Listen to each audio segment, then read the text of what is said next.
Hello everyone, welcome to my YouTube channel. ಇವತ್ತು ಮನೆಯಲ್ಲಿ egg rice ಸಿಂಪಲ್ಲಾಗಿ ಹೇಗೆ ಮಾಡೋದು ನೋಡೋಣ.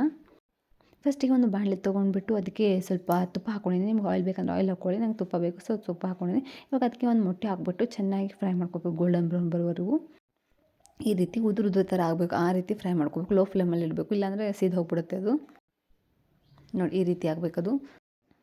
ಚೆನ್ನಾಗಿ 5 ಮಿನಿಟ್ಸ್ ಹುರ್ಕೋಬೇಕು ಅದನ್ನು. ಹುರಿದಾಗಿದೆ ರೈಸ್ ಇದ್ದರೆ ಸಾಕು, ಪಟ್ಟಂದು ದಿಢೀರತ್ತೆ ಒಂದು 5 ಮಿನಿಟ್ಸಲ್ಲಿ ಮಾಡಿಬಿಡೋದು ಮನೆಯಲ್ಲಿ. ಇವಾಗ ರೆಡಿ ಆಗಿದೆ, ಇಷ್ಟ ಆದರೆ ಸಾಕು, ತೆಗೆದುಬಿಡೋಣ. ಈಗ ಅದೇ ಬಾಣಲೆಗೆ ಸ್ವಲ್ಪ ಎಣ್ಣೆ ಹಾಕೊಳ್ಳೋಣ. ಎಣ್ಣೆ ಹಾಕ್ಕೊಂಡ್ಬಿಟ್ಟು ಒಗ್ಗರಣೆ ಹಾಕಿಬಿಡೋಣ. ಅದಕ್ಕೆ ಸ್ವಲ್ಪ ಜೀರಿಗೆ, ಆಮೇಲೆ ಕರಿಬೇವು, ಈರುಳ್ಳಿ, ಹಸಿಮೆಣಸಿನ್ಕಾಯಿ ಹಾಕ್ಬಿಟ್ಟು ಚೆನ್ನಾಗಿ 2 ಮಿನಿಟ್ಸ್ ಫ್ರೈ ಮಾಡಬೇಕು. ಸ್ವಲ್ಪ ಗೋಲ್ಡನ್ ಬ್ರೌನ್ ಬರ್ತನ ಸ್ವಲ್ಪ ಫ್ರೈ ಮಾಡಬೇಕು. ಇವಾಗ ಫ್ರೈ ಆಗಿದೆ. ಅದಕ್ಕೆ ಸ್ವಲ್ಪ ಕೆಂಪು ಖಾರ, ಆಮೇಲೆ ಸ್ವಲ್ಪ ಚಿಕನ್ ಮಸಾಲ, ಅರಿಶಿನ, ಆಮೇಲೆ ಮಸಾಲೆ ಖಾರ ಹಾಕಿಬಿಟ್ಟು ಸ್ವಲ್ಪ ಚೆನ್ನಾಗಿ ಫ್ರೈ ಮಾಡಬೇಕು. ಇನ್ನೊಂದು ಸಲ ಫ್ರೈ ಮಾಡಿಬಿಟ್ಟು ಅದಕ್ಕೆ ಸ್ವಲ್ಪ ರುಚಿಗೆ ತಕ್ಕಷ್ಟು ಉಪ್ಪು ಹಾಕಬೇಕು.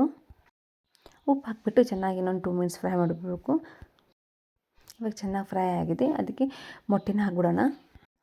ನಾವು ಒಬ್ಬರು ಸಾಕಷ್ಟು ಹಾಕ್ತಿದ್ದೀನಿ, ನಾವು ನಿಮಗೆ ಎಷ್ಟು ಕ್ವಾಂಟಿಟಿ ಬೇಕೋ ಅಷ್ಟು ಹಾಕ್ಕೊಳ್ಳಿ.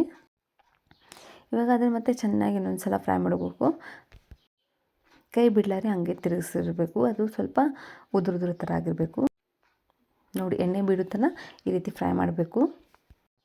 ನೋಡಿ, ಎಣ್ಣೆ ಬಿಡ್ತಿದೆ. ಇವಾಗ ನೋಡಿ ಚೆನ್ನಾಗಿ ಫ್ರೈ ಆಗಿದೆ. ಇವಾಗ ಏನು ಹಾಕ್ಬಿಡೋಣ, ರೈಸ್ನ ಹಾಕ್ಬಿಡೋಣ. ರೈಸ್ ಹಾಕ್ಬಿಟ್ಟು ಮತ್ತೆ ಇನ್ನೊಂದು ಸ್ವಲ್ಪ ಚೆನ್ನಾಗಿ ಫ್ರೈ ಮಾಡ್ಕೋಬೇಕು. ಚೆನ್ನಾಗಿ ಫ್ರೈ ಮಾಡ್ಕೊಂಡ್ಬಿಟ್ಟು ನಾವೇನು ಫಸ್ಟಿಗೆ ಮೊಟ್ಟೆನ ಹುರಿದಿಟ್ಕೊಂಡಿರುತ್ತಲ್ಲ ಅದನ್ನು ಹಾಕ್ಕೋಬೇಕು. ನಮ್ಮ ಮನೆಯಲ್ಲಿ ಕೋಬೀಸ್ ಇದೆ ಅಂತ ಕೋಬೀಸ್ ಹಾಕ್ಕೊಂಡು, ನೀವು ಬೇಕಂದರೆ ಹಾಕ್ಕೊಳ್ಳಿ, ಇಲ್ಲಾಂದರೆ ಬಿಡಿ. ಮೇಲೆ ಒಂದು ಸ್ವಲ್ಪ ಕೊತ್ತಂಬರಿ ಹಾಕ್ಬಿಟ್ಟು ಇನ್ನೊಂದು ಸ್ವಲ್ಪ ಚೆನ್ನಾಗಿ ಫ್ರೈ ಮಾಡ್ಕೊಂಡ್ಬಿಡಬೇಕು. ನೋಡಿ, ರೆಡಿಯಾಗಿದೆ. ಇಷ್ಟ ಆದರೆ ಲೈಕ್ ಮಾಡಿ, ಶೇರ್ ಮಾಡಿ, ಕಮೆಂಟ್ ಮಾಡಿ, ಹಾಗೆ ಸಬ್ಸ್ಕ್ರೈಬ್ ಮಾಡಿ.